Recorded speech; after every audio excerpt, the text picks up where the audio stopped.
Pertama, kita mulai dengan cara install SPSS. Kamu bisa download dari situs resmi IBM dan pilih versi trial selama 14 hari. Nah, di sini kita bisa isi data diri dulu untuk proses pendaftarannya. Kemudian akan diarahkan ke halaman download. Kita pilih download for Windows 64 bit.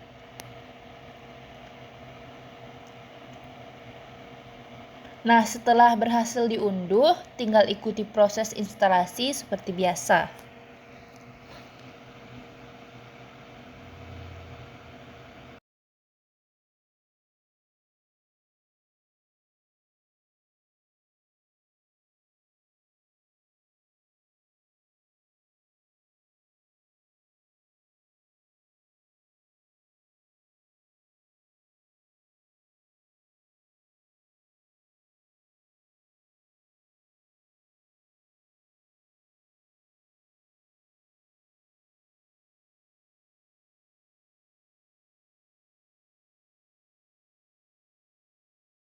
Saat pertama kali membuka SPSS, kita akan melihat dua jendela. Yang pertama adalah welcome window, isinya pilihan file dan tutorial.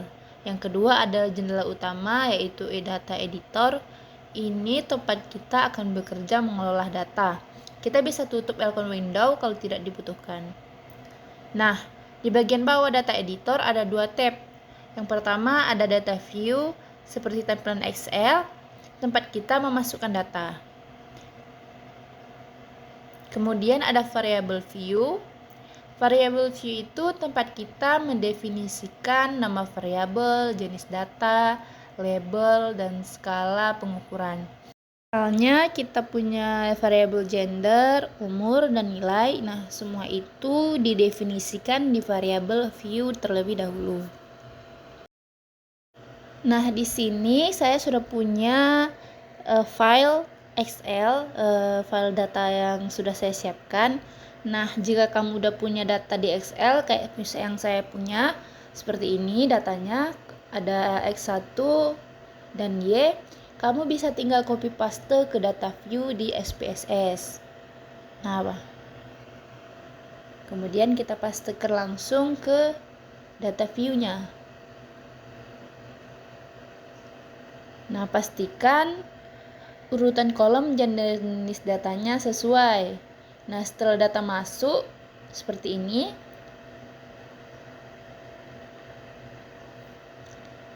nah kita bisa masuk ke bagian variabel view untuk memberi nama dan mendefinisikan variabel-variabelnya.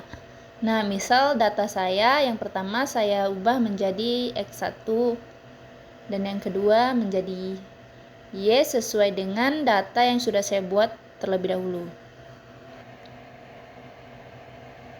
Nah, ada juga cara cepat dengan membuka file datasetnya langsung dengan cara melalui menu file lalu open terus masuk ke data. Nah, SPSS itu akan otomatis membaca struktur data dan menampilkan data view. Nah, kita tinggal pilih data yang ingin kita masukkan. Nah, seperti di sini saya punya data SPSS. Langsung di open datanya. Nah, maka datanya langsung masuk. Oke, di sini kita langsung klik OK dan datanya akan langsung masuk. Nah, ini akan menghemat waktu kalau kita punya banyak file. Nah, kemudian cara menyimpan data yang sudah kita buat, pertama itu kita masuk ke file. Nah, lalu kita pilih yang save as.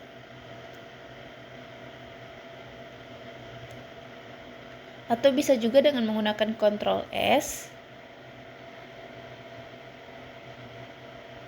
Nah, di sini kita bisa langsung membuat nama file yang kita inginkan. Selanjutnya, di sini kita bisa mencoba melakukan uji linearities.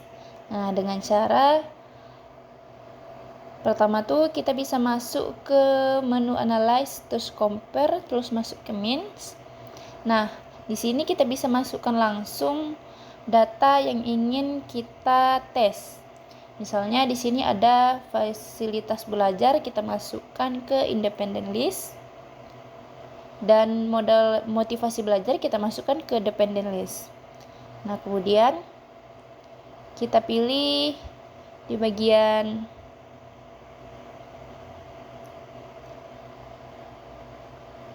bagian option, lalu centang tes linearity. Kemudian langsung kita continue. Di sini kita oke kan? Nah, setelah itu akan muncul proses tes linearity yang sudah kita buat. Ini hasil tes linearity dari data yang kita masukin tadi.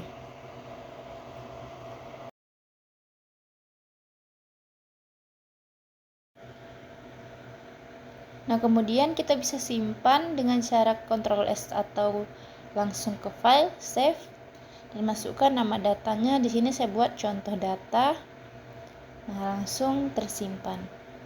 Nah, di sini kita juga bisa mencoba membuat grafik dengan memilih menu Analyze, masuk ke Description Statistik.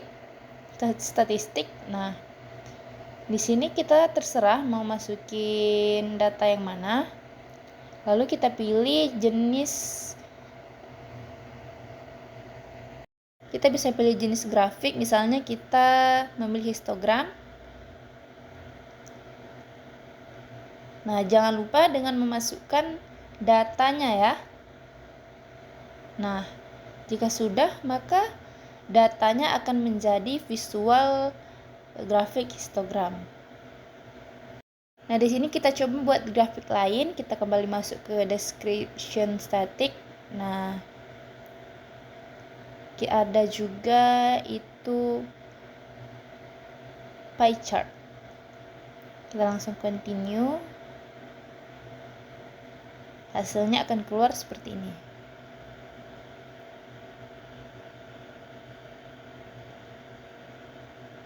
Kita bisa cek. Lalu kita mau buat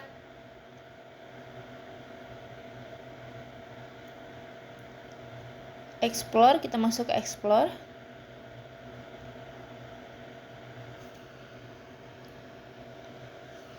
Kemudian masukkan data yang ingin kita tampilkan.